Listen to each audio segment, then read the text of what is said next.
எங்களுடைய இரட்சகரும் எங்களுடைய மீட்பெரும் எங்களுக்காக பிதாவிடத்திலே பரிந்து பேசுவருமாகிய இயேசுவின் நாமத்தினாலே உங்களை வாழ்த்துகின்றேன்.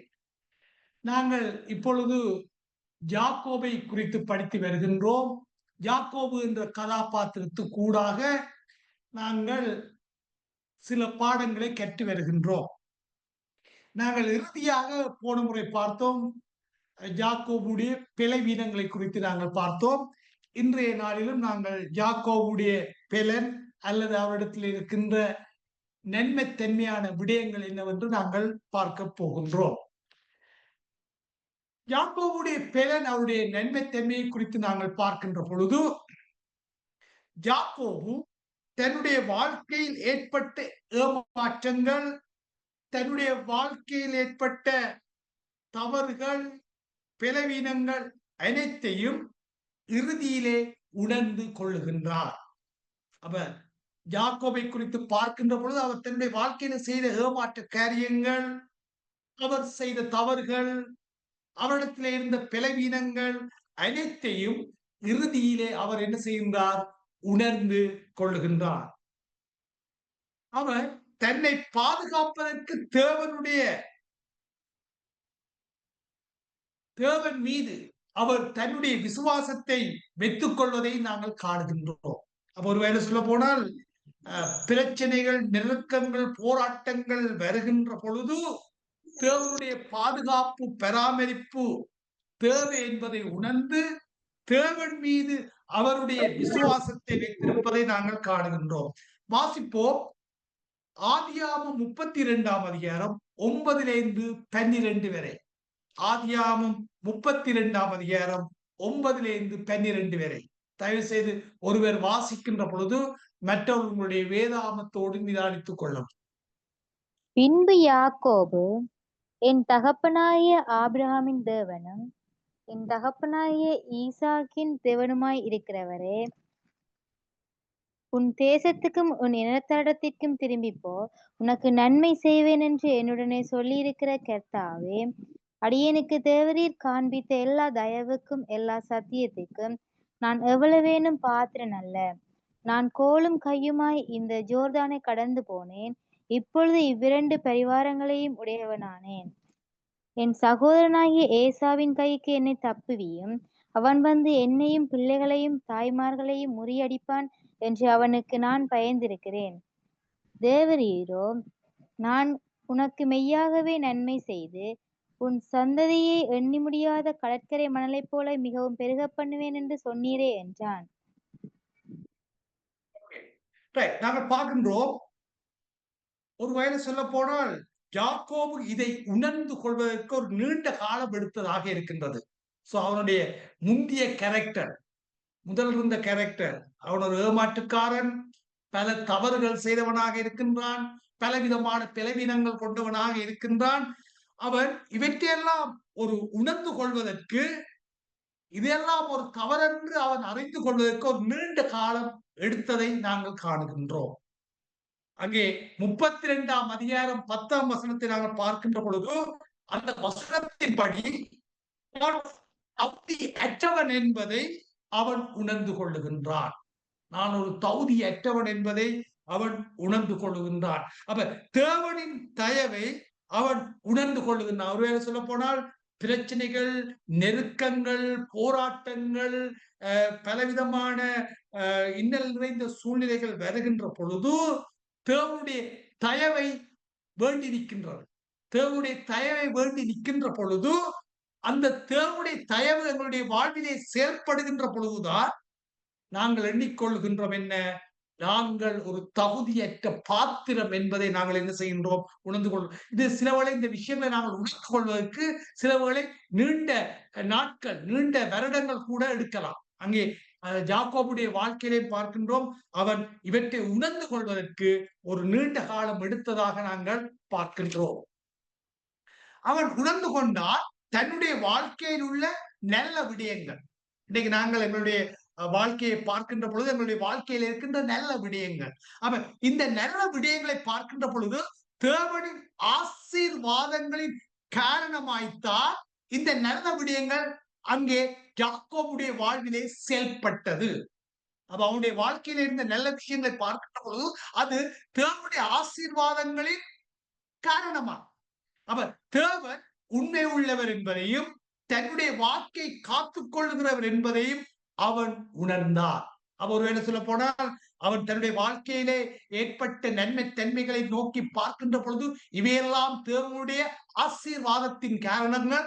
இதை அவன் அவதானிக்கின்ற பொழுது காணுகின்றான் தேவன் உண்மை உள்ளவர் என்பதையும் அவருடைய வாக்கை அவர் காத்துக் கொள்ளுகிறார் என்பதையும் அவன் என்ன செய்கின்றான், உணர்ந்து கொள்ளுகின்றான்.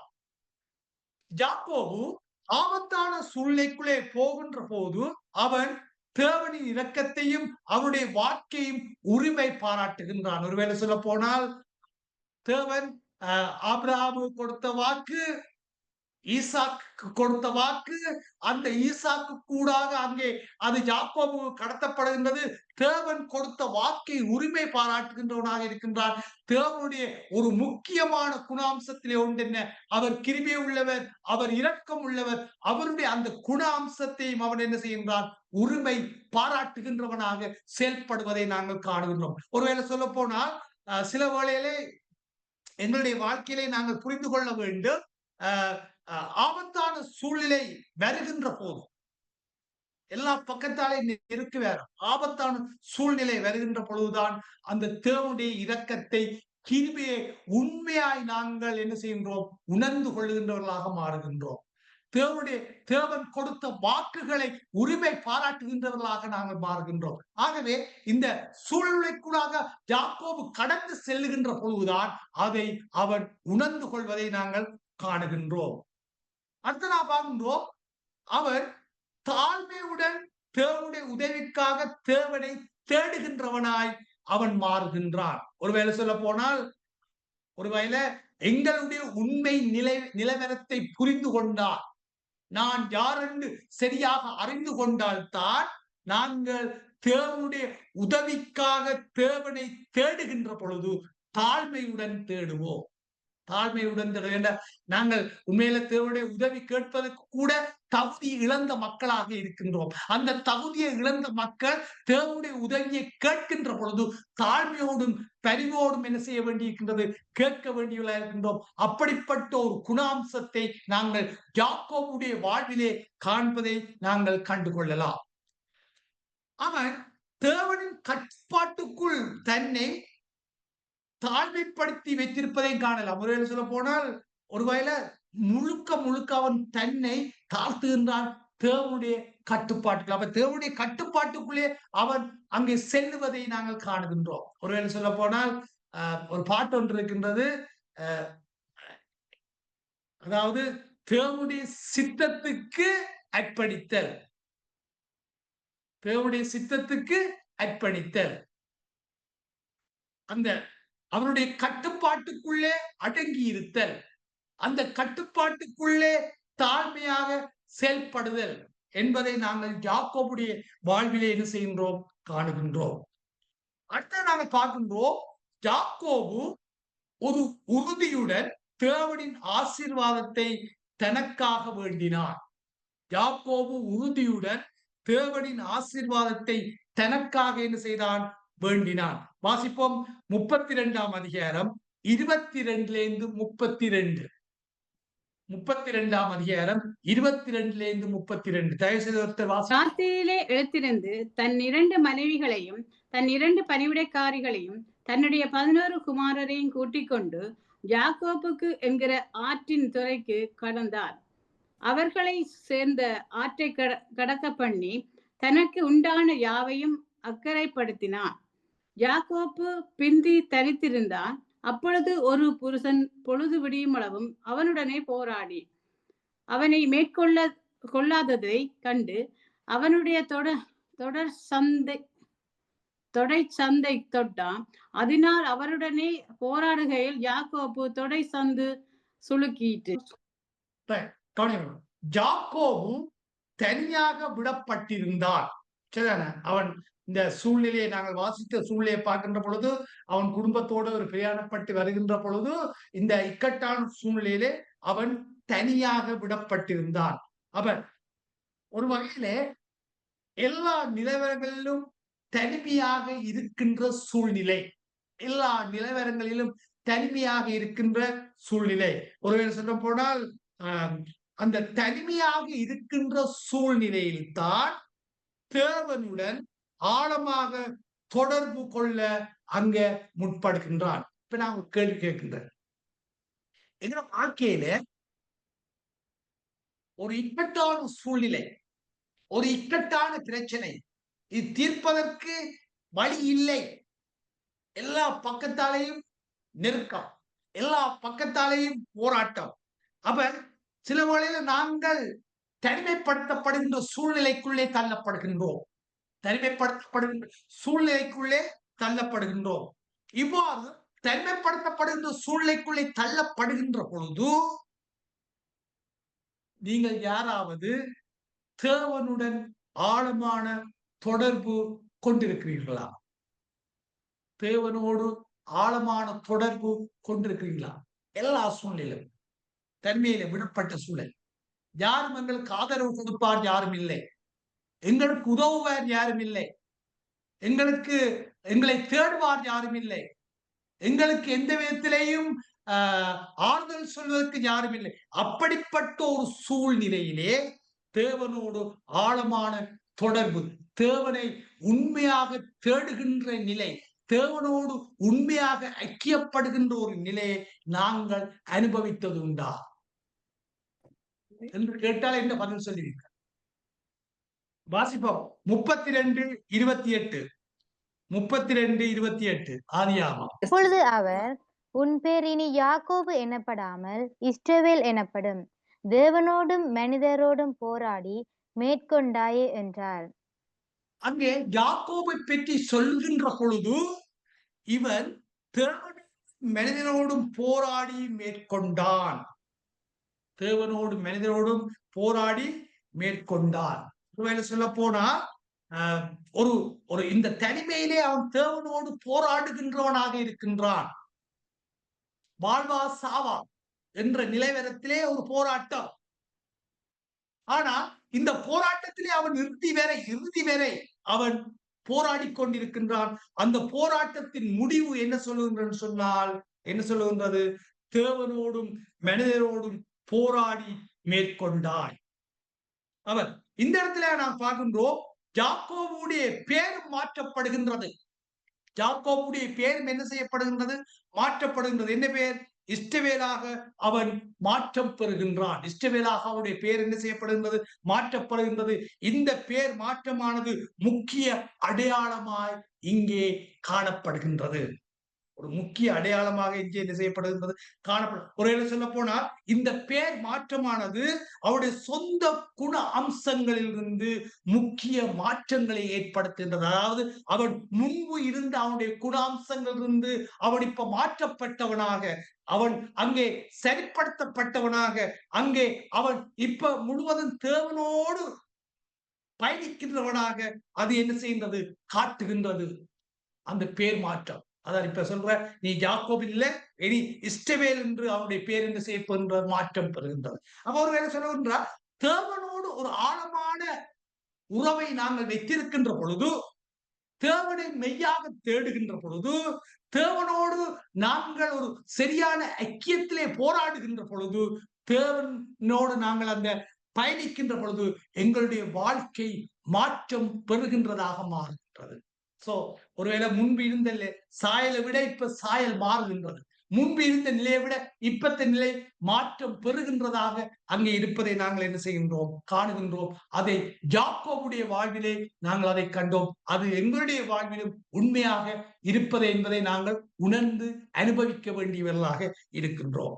இந்த பேர் மாற்றத்தினாலே இதன் அர்த்தம், அவன் தேவனுடன் போராடினான். இந்த பேர் மாற்றத்தினுடைய அர்த்தம் என்ன? அவன் யாரோடு போராடினான்? தேவனோடு போராடினான். ஒருவேளை சொல்ல போனால் ஒவ்வொரு ஆட்களுக்கும் வித்தியாசமான அனுபவங்கள் இருக்கு. தேவனோடு நாங்கள் ஒரு இக்கட்டான சூழ்நிலையிலே தேவன் இதற்கு ஒரு சரியான பதில் கொடுக்க வேண்டும், இதற்கு சரியான ஒரு வழியை காட்ட வேண்டும், இதற்கு சரியான ஒரு மாற்றத்தை கொண்டு வர வேண்டும், ஒரு சரியான ஒரு தீர்வை கொண்டு வர வேண்டும் என்று நாங்கள் போராடி ஜெபிக்கின்ற பொழுது நிச்சயமாக சில வேளை நாங்கள் நினைப்பதற்கும் எண்ணுவதற்கும் அப்பாற்பட்டு அவர் காரியங்களை செய்கின்ற தேவனாக இருக்கின்றார். பார்க்கின்றோம், யாக்கோபு தனது குடும்பத்தாருக்கு விக்கிரங்களை விட்டு விலகும்படி கட்டளையிட்டார். அடுத்த பாயிண்டாக நாங்கள் பார்க்கின்றோம், யாக்கோபு தனது குடும்பத்தாருக்கு விக்கிரங்களை விட்டு விலகும்படி என்ன செய்தார்? கட்டளையிட்டார். நாங்கள் அதை ஆதியாகமம் 35ஆம் அதிகாரம் 2ஆம் வசனத்தில் வாசிக்கலாம். 2ஆம் வசனத்தை மட்டும் வாசிங்க. 2ஆம் வசனம் மட்டும். அப்பொழுது யாக்கோபு தன் வீட்டாரையும் தன்னோடே கூட இருந்த மற்ற அனைவரையும் நோக்கி, உங்களிடத்தில் இருக்கிற அந்நிய தெய்வங்களை விலக்கி போட்டு உங்களை சுத்தம் பண்ணி கொண்டு உங்கள் வஸ்திரங்களை மாற்றுங்கள். ஒரு வகையில் சொல்ல போனால் நாம் பார்ப்போம், யாக்கோபு தன்னுடைய குடும்பத்தாரையும் தன்னோடு கூட இருக்கின்றவர்களையும் அவன் இப்ப என்ன செய்கின்றான்?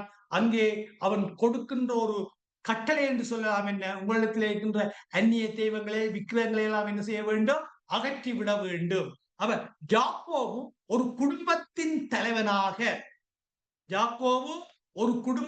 தலைவனாக அவைகளை கட்டளையிட்டான், தன்னுடைய குடும்பத்துக்கும் தன்னோடு கூட இருப்பவர்களுக்கும்.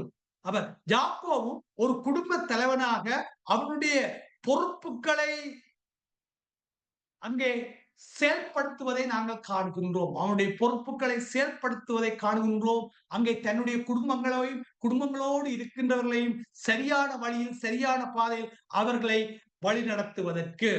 அப்ப ஒருவேளை சொல்ல போனா பாருங்க, இப்ப தேவனோடு பயணிக்கின்ற பொழுது, தேவனோடு மெய்யான உறவுமுறை வைத்திருக்கின்ற பொழுது, தேவனோடு அவன் அங்கே போராடி ஜெபிக்கின்றவனாக செயல்படுகின்றவனாக மாறுகின்ற பொழுது அவனுடைய வாழ்க்கையில மாற்றம் பெறுகின்றது. அந்த மாற்றத்தினுடைய ஒரு வெளிப்பாட்டை நாங்கள் இங்கே காணுகின்றோம். அவன் சொல்றான், விக்கிரகங்களை எல்லாம் என்ன செய்ய வேண்டும்? அகற்றிவிட வேண்டும். விக்கிரகங்களை எல்லாம் என்ன செய்ய வேண்டும்? அகற்றிவிட வேண்டும். அவன் இப்போ ஒரு பொறுப்புள்ளவனாக செயல்படுவதை காணுகின்றோம். ஒரு குடும்ப தலைவனாக என்ன செய்கின்றான்? செயல்படுவதை காணுகின்றோம். அங்கே குடும்பத்துக்கும் தன்னோடு இருக்கின்றவர்களுக்கும் ஒரு சரியான வழியில் சரியான பாதையில் அவர்களை என்ன செய்கின்றான்? வழி நடத்துகின்றவனாக அவன் செயல்படுகின்றதை நாங்கள் என்ன செய்கின்றோம்? காணக்கூடியதாக இருக்கின்றது. அப்ப பொறுப்புகள் உண்டு. பொறுப்புகளை நாங்கள் சரிவர செய்ய வேண்டும். சரியான வழிநடத்தலை கொடுக்க வேண்டும். சரியான தீர்மானங்களை எடுத்து சரியான பாதையிலே என்ன செய்ய வேண்டும்? குடும்பத்தை வழிநடத்துகின்ற பொறுப்பு உண்டு. அகற்றப்பட வேண்டிய விஷயங்களை அகற்ற வேண்டிய தேவை உண்டு. இவற்றையெல்லாம் ஒரு பொறுப்பாக செயல்படுவதை நாங்கள் என்ன செய்கின்றோம்? காணுகின்றோம். அங்கே பார்க்கின்றோம், இந்த வெளிப்புற சுத்திகரிப்பின் செயல்கள் சரியா? ஒருவேளை சொல்ல போனா வெளிப்புற சுத்திகரிப்பு அகற்றுகின்ற விஷயங்கள், அங்கே ஆடைகளை கூட அகற்ற சொல்லுகின்றால். அவ வெளிப்புற சுத்திகரிப்பின் செயல்கள் அவர்கள் கர்த்தருக்கான புதிய அர்ப்பணிப்பை செய்கிறார்கள் என்பதை வெளிப்படுத்துகின்றது. அப்ப வெளிப்புற சுத்திகரிப்பு என்ன செய்கின்றார்? அவர்கள் கர்த்தருக்காக தங்களை என்ன செய்கின்றார்கள்? ஒரு புதிய அர்ப்பணிப்பை செய்கிறார்கள் என்பதை என்ன செய்கின்றது? வெளிப்படுத்துகின்றது. அப்ப ஒருவேளை சொல்ல போனா, இப்ப தேவனுக்கு அர்ப்பணித்து வாழுகின்ற வாழ்க்கை, தேவனுக்கு அர்ப்பணித்து வாழுகின்ற ஒரு வாழ்க்கை அவருடைய வாழ்க்கையில் என்ன செய்கின்றது? அப்ப தேவனுக்கு பிரியமில்லாத காரியங்களை, தேவன் விரும்பாத காரியங்களை எல்லாம் என்ன செய்கிறார்கள்? அவர்கள் தங்களுடைய வாழ்க்கையில் இருந்து என்ன செய்கிறார்கள்? அகற்றுவதை நாங்கள் காணுகின்றோம். அடுத்து நாங்கள் பார்க்க போன்றோம், யாக்கோபு ஒரு விசுவாச வீரர். யாக்கோபு ஒரு விசுவாச வீரர். எபிரேயர் 11:21. எபிரேயர் 11:21. விசுவாசத்தினாலே யாக்கோபு தன் மரண காலத்தில் யோசேப்புடைய குமாரர் இருவரையும் ஆசீர்வதித்து தன் கோலின் முனையிலே சாய்ந்து தொழுது கொண்டான். எபிரேயர் 11ஆம் அதிகாரத்தை நாங்கள் படிக்கின்ற பொழுது, எபிரேயர் 11ஆம் அதிகாரம் விசுவாச வீரர்களுடைய பட்டியலை என்ன செய்கின்றது? குறித்து வைக்கின்றது, அல்லது அந்த பட்டியலை முன் வைக்கின்றது. அந்த விசுவாச வீரருடைய பட்டியலிலே யாக்கோபுடைய இடமும் என்ன செய்கின்றது? பேரும் இடம் பெறுகின்றது. யாக்கோபுடைய பேரும் என்ன செய்யப்படுகின்றது? அங்கே இடம் பெறுவதை நாங்கள் காணுகின்றோம். அப்ப ஒரு சொல்லப்போனா, யாக்கோபு ஒரு விசுவாச வீரன். யாக்கோபும் யார்? ஒரு விசுவாச வீரன். ஒருவேளை சொல்ல போனால் அந்த விசுவாச வீரருடைய பட்டியலிலே அவருடைய பேரும் என்ன செய்யப்படுகின்றது? இடம் பெறுகின்றது.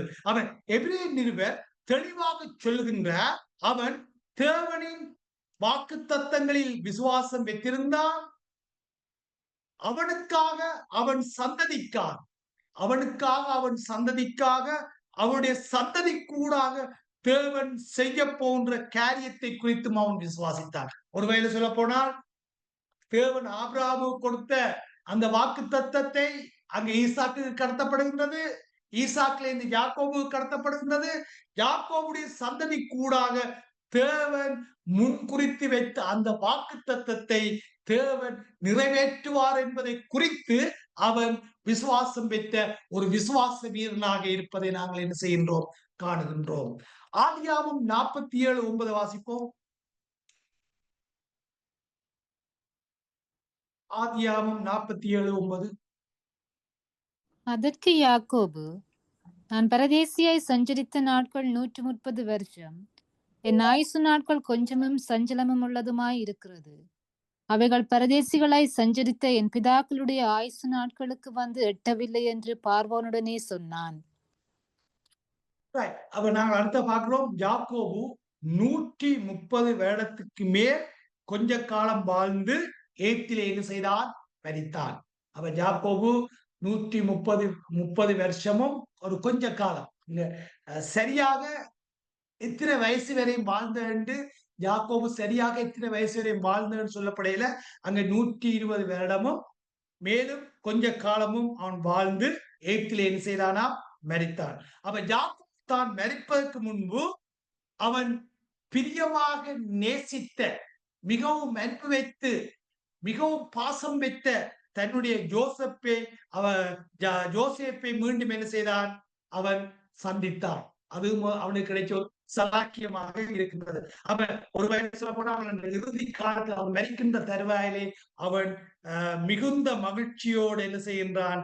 அவன் அங்கே யோசேப்பை சந்தித்த பின்பு அவன் 130 வருடமும் அதுக்கு மேல கொஞ்சம் கூட வாழ்ந்து அவன் மரிப்பதை நாங்கள் காணுகின்றோம்.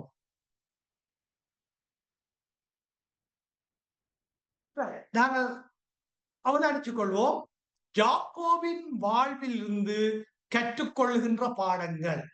யாக்கோபுடைய வாழ்வில் இருந்து கற்றுக்கொள்ளுகின்ற பாடங்கள். ஏகாதித்துவம் உள்ள தேவன் மனிதனின் சொந்த திட்டங்களையும் மனிதனின் தந்திரங்களையும் மனிதனின் பாவம் நிறைந்த தன்மைகளையும் கூட அவர் பயன்படுத்துகின்ற தேவன் தன்னுடைய திட்டத்தை நிறைவேற்றுவதற்கு, தன்னுடைய வாக்கை நிறைவேற்றுவதற்கு. கவனிச்சு கொள்ளுங்க, நான் சொல்ற விஷயத்தை வடிவா கவனிக்கணும். அதாவது ஏகாதித்துவம் உள்ள தேவன், சரிதானே? நாங்கள் எல்லாம் ஒரு சொந்த திட்டம் இருக்குதா இல்லையா? எங்களுக்கெல்லாம் சொந்த திட்டங்கள் இருக்குதா இல்லையா?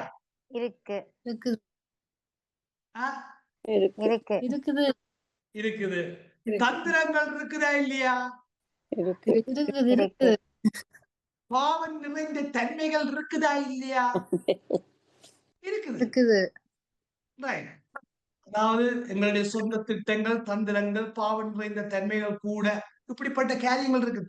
ஆனா தேவன் இதை பயன்படுத்தி நாங்கள் வேற திசையால வேற மாற்றத்தால அப்படி இப்படி எல்லாம் போய் திரிஞ்சாலும் தேவன் இதைகளை பயன்படுத்தி தேவன் தன்னுடைய திட்டத்தை நிறைவேற்றுவதற்கும் தன்னுடைய வாக்கை நிறைவேற்றுவதற்கும் இருக்கிறார். அப்ப இந்த விஷயத்தை நீங்க கவனிங்க. இதுக்காண்டி நாங்கள் செய்யற விஷயத்தை அவர் அக்செப்ட் பண்ண வேண்டியில்லை. எங்களுடைய சொந்த திட்டங்களை அவர் அக்செப்ட் பண்ணின வேண்டியில்லை. எங்களுடைய தந்திரங்களை அவர் சரி என்று சொல்லவில்லை. எங்களுடைய பாவம் நிறைந்த தன்மைகளை அவர் சரி என்று சொல்லவில்லை.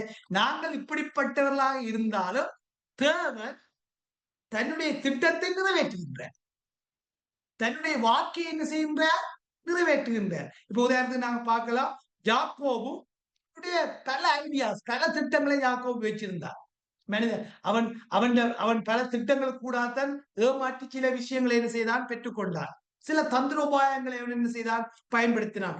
பாவம் நிறைந்த தன்மைகள் அங்கே காணப்பட்டது.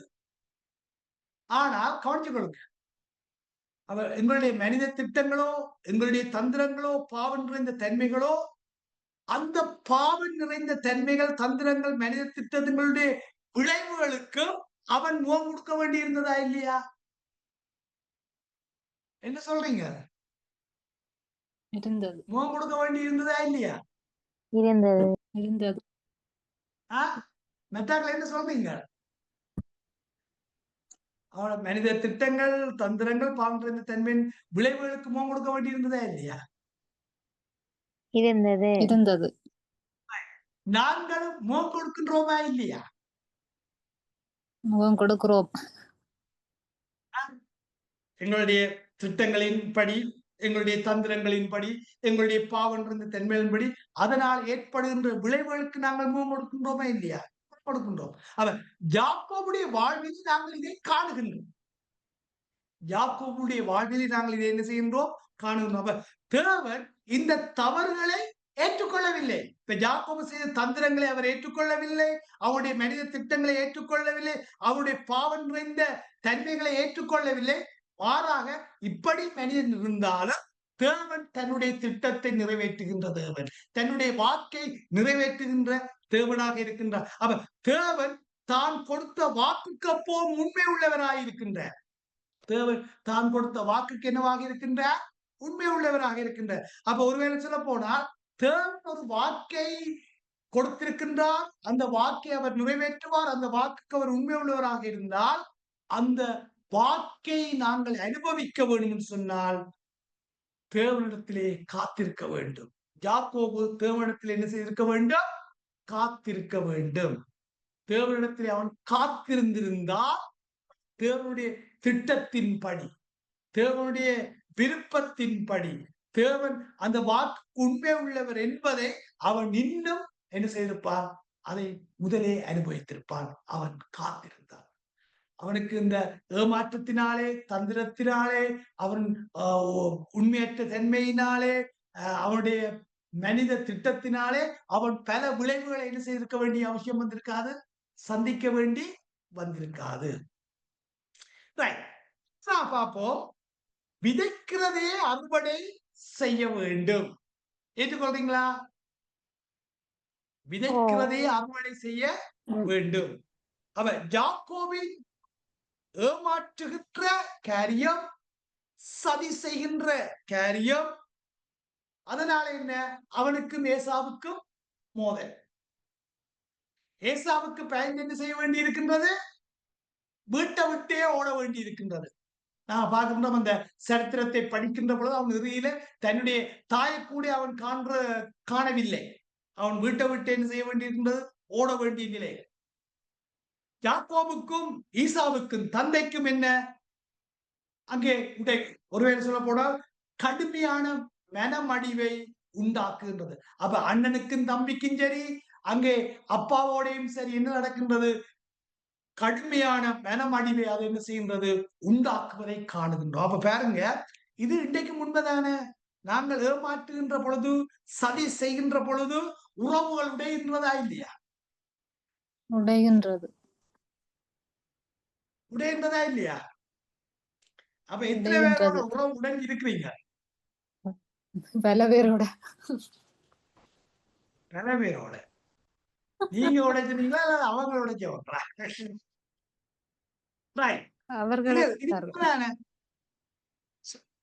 நாங்கள் ஏமாற்றுகின்ற பொழுது, சதி திட்டம் செய்கின்ற பொழுது உறவுகள் உடைகின்றது. பாருங்க, அவன் யாக்கோவுக்கும் ஏசாவுக்கும் உள்ள உறவு உடைந்து விட்டார். அங்கே தகப்பனோடு இருந்த உறவு. அப்ப ஒருவேளை சொல்ல போனா இப்ப இந்த கேரக்டர்ஸ், இந்த குணாம்சங்கள், மாற்றுகின்ற சதி செய்கின்ற இந்த குணாம்சங்கள் உறவுகளை உடைக்கின்றது, உறவுகள்ல விரிசலை உண்டாக்குகின்றது, உறவுகளில் பகைமைகளை என்ன செய்கின்றது? உண்டாக்குவதை நாங்கள் காணுகின்றோம்.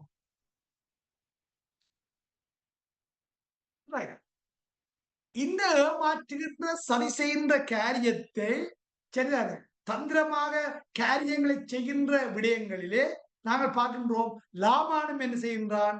லாமானால் அதாவது அவருடைய மாமனார் லாமான் என்ன செய்கின்றார்? பல தடவை யாக்கோபை ஏமாற்றுகின்றான். விதைத்ததை அறுவடை செய்கின்றார். விதைத்ததை என்ன செய்கின்றார்? அறுவடை செய்கின்றார். இவர் ஏமாற்றினார், சதித்திட்டம் செய்தார். அது மாதிரி மாமனார் லாமானாலும் என்ன செய்கிறார்? அவனும் சதித்திட்டம் செய்து இவனை என்ன செய்கின்றார்? ஏமாற்றுவதை காணுகின்றோம். அடுத்த நாள் பார்க்க போகின்றோம். உங்களுக்கு தெரியும், ராகாலுக்கு பதிலாக என்ன செய்தார்? லேயாலே என்ன செய்கிறான்? ஏமாற்றி திருமணம் செய்து கொடுத்தான். யார்? லாமான். அதான் நாங்கள் பார்க்க போன்ற விஷயம். தேவன் தான் தெரிந்து கொள்கின்றவர்களை பராமரிக்கின்றார், ஆசீர்வதிக்கின்றார். தேவன் தாம் தெரிந்து கொள்கின்றவர்களை பராமரிக்கின்றார், ஆசீர்வதிக்கின்றார்.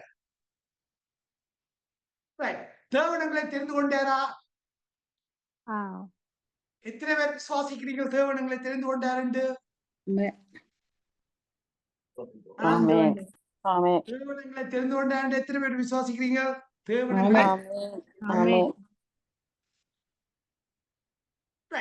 தேவனங்களை தெரிந்து கொண்டார் என்பது உண்மை என்றால் சரிதானே?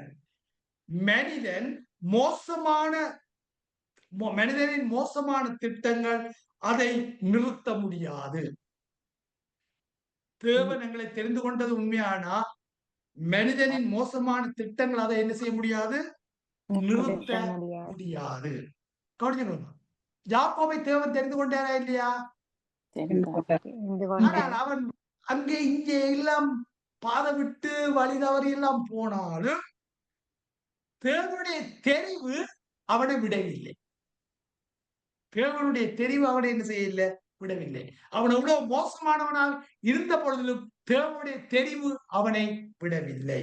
அவன் தேவனங்களை தெரிந்தெடுத்தால், தேவனங்களை தெரிந்தெடுத்தது உண்மையானால் எப்படிப்பட்ட சூழ்நிலையாக இருந்தாலும், எப்படிப்பட்ட வித்தியாசமான நிலவரங்களாக இருந்தாலும் தேவன் எங்களை விடமாட்டார். தேவன் எங்களை என்ன செய்ய மாட்டார்? என்ன செய்ய மாட்டார்? தேவனங்களை விடமாட்டார். தேவனங்களை தேடி தேடி வருவார். தேவனங்களை தேடி வருவார். ஏன்னா எங்களை தெரிந்து கொண்டே அவர் தேடி வருவார். அவர் எங்களை வந்து என்ன செய்வார்? அவர் அதிலே இருந்து எங்களை தூக்கி எடுக்கின்றார். அவர் அதிலே இருந்து எங்களை மறுபடியும் என்ன செய்கின்றார்? சரிப்படுத்துகின்றார். அவர் மறுபடியும் என்ன செய்கின்றார்? எங்களை பாதுகாத்து பராமரித்து அவர் என்ன செய்கின்றார்? ஆசீர்வதிக்கின்றார். அவர் தேவனை விட்டு விலகி போன்ற போதெல்லாம் அவர் கைவிடாமல் அவர் தொடர்பு கொண்டு எங்களை சரிப்படுத்துகிறவராய் இருக்கின்றார். நாங்கள் வழி தவறி போன்ற பொழுது, அவரை விட்டு போன்ற பொழுது அவர் எங்களை இறுக்கி பிடித்துக் கொண்டு வருகின்றார். எங்களை சரிப்படுத்துகின்ற, எங்களை சிச்சை பண்ணுகின்ற, எங்களை அவர் சில வேளையில் எங்களை அடிச்சு திருத்துகின்றார். ஏன்? நீ தொடர்ந்தும் யாருடைய பிள்ளையாக இருக்க வேண்டும்? என்னுடைய பிள்ளையாக இருக்க வேண்டும். அவர் எங்களை திரட்டி பிடிக்கின்றார். நாங்கள் அவரை விட்டு விட்டு போ, அவர் எங்களை அது அடிப்படை என்ன? அவர் எங்களை தெரிந்து கொண்டதினால். அவர் எங்களை தெரிந்து கொண்டதினால். ஆதியாகமம் 32ஆம் அதிகாரத்தை நாங்கள் படிச்சு கொண்டு போனால், 32ஆம் அதிகாரம் நீங்கள் வீட்டுல போய் வாசிங்க. இங்க நாங்க பார்க்கின்றோம், யாக்கோபு அவனுடைய ஜெபத்திலே தாழ்மையாக இருந்தார். யாக்கோபு தன்னுடைய ஜெபத்திலே என்னவாக இருந்தார்? தாழ்மையாக இருந்தார். அதுபோல நாங்களும் ஜெபத்திலே என்னவாக இருக்க வேண்டும்? தாழ்மை உள்ளவர்களாக இருக்க வேண்டும். யாக்கோபு இந்த காலகட்டத்திலே சரிதானே? இப்ப இந்த 32ஆம் அதிகாரத்துடைய பகுதிக்கு வருகின்ற பொழுது இந்த காலகட்டத்திலே யாக்கோபு மிகவும் செல்வந்தனாய் மாறிவிட்டார். மிகவும் என்னவாக மாறிவிட்டார்? செல்வந்தனாய் மாறிவிட்டார். அவன் உணர்ந்து கொண்ட விடயம் என்ன? தேவனின் தயவு, தேவனின் கிருபை, தேவனுடைய இரக்கத்தை உணர்ந்து கொண்ட என்ன? தன்னுடைய நிலையை சீர்தூக்கி பார்க்கும் போது, அதாவது அவன் இவ்வளவு ஐஸ்வர்யவானா வந்த பொழுது, இந்த ஐஸ்வர்யவானாக நான் வருவதற்கு அடிப்படை காரணம் யார்? இந்த ஐஸ்வர்யனாக நான் வருவதற்கு அடிப்படை காரணம் யார்? அங்கே தேவனுடைய கிருபை இருந்ததா இல்லையா? தேவனுடைய இரக்கம் இருந்ததா இல்லையா? தேவனுடைய தயவு இருந்ததா இல்லையா? அவன் அதை சீர்தூக்கி பார்க்கின்றான். அந்த சீர்தூக்கி பார்க்கின்ற பொழுதுதான் தாழ்மை என்பது எங்களுக்குள்ளே வருகின்றது. சோ நாங்கள் எந்த நிலையிலே இருந்தாலும் சரி, எப்படிப்பட்டவர்களாக இருந்தாலும் சரி, நாங்கள் எப்பொழுதும் தேவன் எங்களுடைய வாழ்விலே செய்ததை நாங்கள் சீர்தூக்கி பார்க்க வேண்டும். சீர்தூக்கி பார்க்கின்ற பொழுதுதான் தாழ்மை என்ற அந்த குணாம்சம் எங்களுடைய வாழ்வுக்குள்ளே வருவதாக மாறுகின்றது.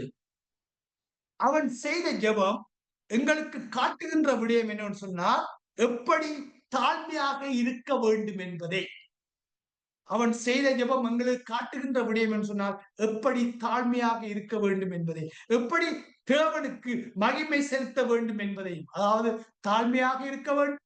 தாழ்மையாக இருக்கின்ற பொழுதுதான் தேவனுக்கு மகிமை செலுத்த முடியும் என்பதையும் அவன் என்ன செய்கின்றான், எங்களுக்கு அவன் காட்டுகின்ற விடயமாக இருக்கின்றது. அப்ப தேவனிலே அவன் எப்பொழுதும் சார்ந்திருக்கின்றான் என்பதையும் அவன் எங்களுக்கு கற்றுக் கொடுக்கின்றான். எவ்வளவு பிரச்சனை, எவ்வளவு போராட்டம் வந்தாலும் நாங்கள் எப்பொழுதும் தேவனிலே சார்ந்திருக்க வேண்டும்.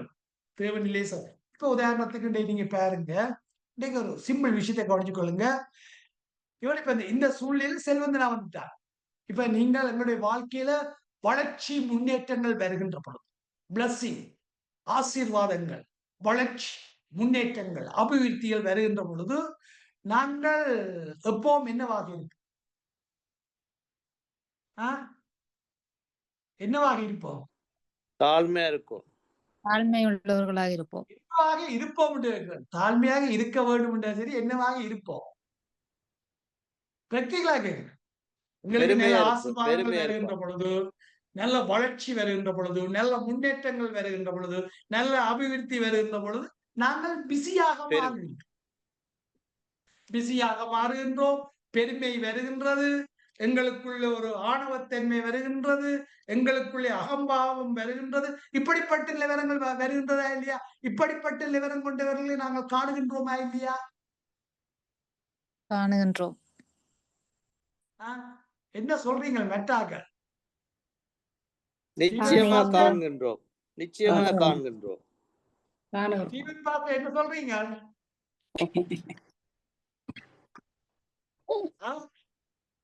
என்ன சத்தத்தை காணுங்க? காணுகின்றோம். உண்மை காண்றோம். என்ன சரி, இப்படிப்பட்ட காரியம் என்ன இடத்துல இருக்குதா? இருக்கத்தான் செய்யுது. இல்லையா? சொல்ல போனா உண்மையாக நாங்கள் எப்படி வாழ்க்கையில எப்பவும் நாங்கள் தேவனை தேடுகின்ற பொழுது நாங்கள் எப்போ எண்ணி பார்க்க வேண்டும், என்னுடைய வளர்ச்சிக்கு காரணம் யார்? என்னுடைய ஆசீர்வாதத்துக்கு காரணம் யார்? என்னுடைய முன்னேற்றத்துக்கு காரணம் யார்? தேவன். அப்ப தேவன் தான் காரணம் என்றது ஒருவன் உண்மையாக உணர்ந்து கொண்டால் அவனுக்குள்ள என்ன வரும்? தாழ்மை வரும். அவன் எப்பவும் யாரை சார்ந்திருப்பான்? தேவனிலே சார்ந்திருப்பான். சோ இது கிறிஸ்தவ வாழ்க்கைக்கு அடிப்படையான ஒரு விஷயம். இன்றைக்கு உண்மையாக நாங்கள் சொல்றோம், இன்றைக்கு நாங்கள் 3 நேரம் சாப்பிடுறோம். அதுக்கு காரணம் யார்? எங்களுக்கு நல்ல நல்ல உடுப்போல தந்திருக்கிற காரணம் யார்? நாங்க உண்மையாவே காலை தொடக்கம் இரவு படுக்கைக்கு போகும் வரை எங்களோட வாழ்க்கையில் நடந்த சம்பவங்களை நாங்க எண்ணி பார்த்து தேவனுக்கு நன்றி செலுத்துகின்றோமா?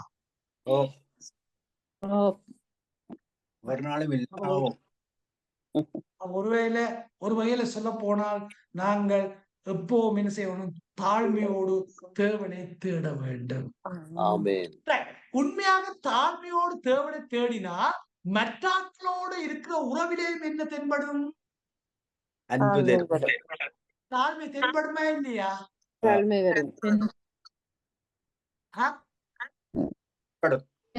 இல்லையா? தென்படும். அந்த தாழ்மைதான் தென்படுகின்றதா? ஓகே, அந்த விஷயத்தை கவனிப்போம். அடுத்த பாயிண்ட் வந்து யாக்கோபு அவருடைய பெற்றாருடைய மோசமான தவறுகளின் சிலவற்றை அவன் கற்றிருந்தார். சரி, பெற்றாருடைய சில குணாம்சங்கள் இருக்குதானே, சில தீய குணாம்சங்கள், தவறான குணாம்சங்களை அவன் என்ன செய்தான், அவன் கற்றிருந்தான். அப்ப ரெபெக்காளை போல தந்திரங்கள், திட்டங்கள்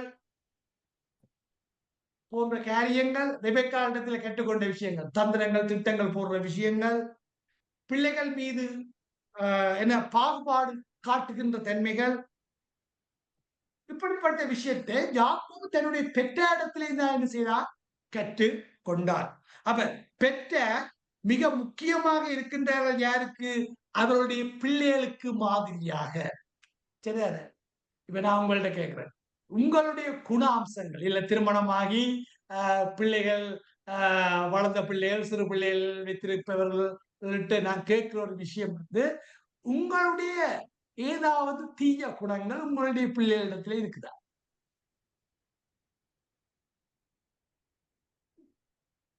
ஆமா இல்லையா? அப்படி இல்லையா?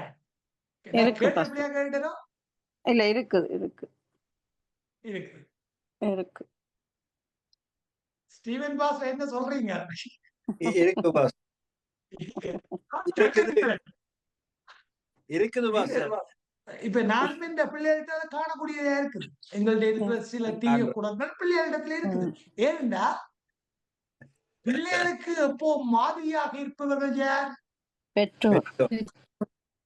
பெற்றோரிடத்துல இருந்தா கன விஷயங்களை பிள்ளைகள் என்ன செய்கிறது, கற்றுக்கொள்கிறார்கள். இவன் பொய் சொல்ற விஷயங்களை கூட யார்கிட்ட கற்றுக்கொள்ளுது? பெற்றோர். பெற்றோர். களவெடுக்கிற விஷயத்த கூட யாரிடத்துல இருந்து கற்றுக்கொள்ளுது? பெற்றோர். அப்ப ஒருவேளை சொல்ல போனா இங்கே நாங்கள் பார்க்கின்றோம், பெற்றார் மிகவும் முக்கியம் என்ன, அவருடைய பிள்ளைகளுக்கு நல்ல மாதிரியாக இருப்பது. அவர்களை யாக்கோபு சில தீய பழக்க வழக்கங்களை அவன் கற்றுக்கொண்டது, தீய குணங்களை கற்றுக்கொண்டது யார்? அவன் தன்னுடைய பெற்ற இடத்திலே இருந்து. அவன் பெற்றார் என்னும் ஒரு விஷயம், பெற்ற கவனிக்க வேண்டிய விடயம் என்ன விஷயம் சொன்னா, குழந்தைகள் எளிதில் பெற்றாரை பின்பற்றுகிறார்கள் என்பதை விழிப்புடன் கவனித்துக் கொள்ள வேண்டும்.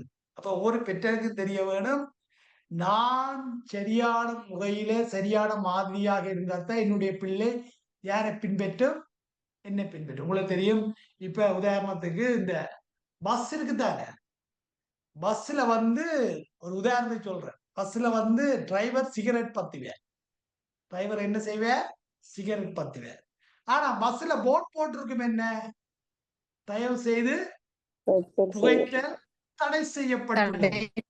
ஆனா அந்த புகைத்தலை மீறுவது யார்? ஓட்டுநர். அப்ப ஒருவேளை சொல்ல போனா, இன்னைக்கு சில வேளை நாங்கள் வந்து பிள்ளைகளை நாங்கள் சொல்லுவோம், அது செய்யாத, இது செய்யாத, இது கூடாது, அது நல்லது என்று சில ஆலோசனை கொடுப்போம். ஆனா கொடுக்கிற ஆலோசனைக்கு மாதிரியாக நாங்கள் என்ன செய்ய மாட்டோம், நடக்க மாட்டோம். இருக்க மாட்டோம். அவன் நாங்கள் கொடுக்கின்ற ஆலோசனையை பிள்ளை கேட்குமா? நாங்கள் மாதிரியாக இருந்தா. அப்ப பெற்றார் எப்பவும் பிள்ளைகளுக்கு என்னவாக இருக்க வேண்டும்? அப்ப பெற்றார் இன்னொரு விஷயத்தை கவனிக்கணும், எங்களிடத்திலே இருந்துதான் சிறு வயசுல இருந்து பிள்ளைகள் காரியங்களை கற்றுக்கொள்வது என்பதை பெற்றார் புரிந்து கொண்டு பிள்ளைகளுக்கு எப்பவும் என்னவாக இருக்க வேண்டும், மாதிரியாக இருக்க வேண்டும்.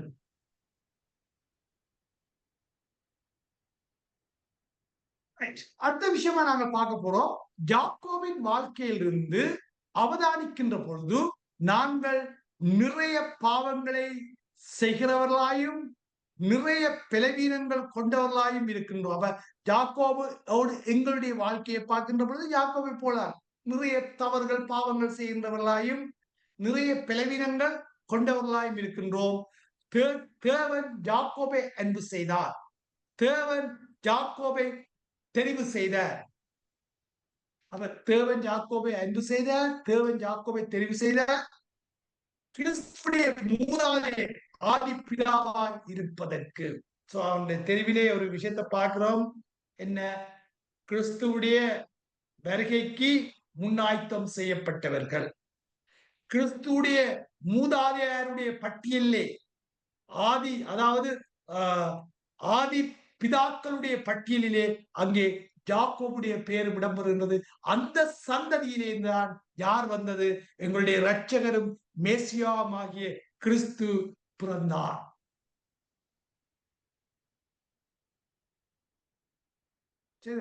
அவர் தேவனுடைய தெரிவு.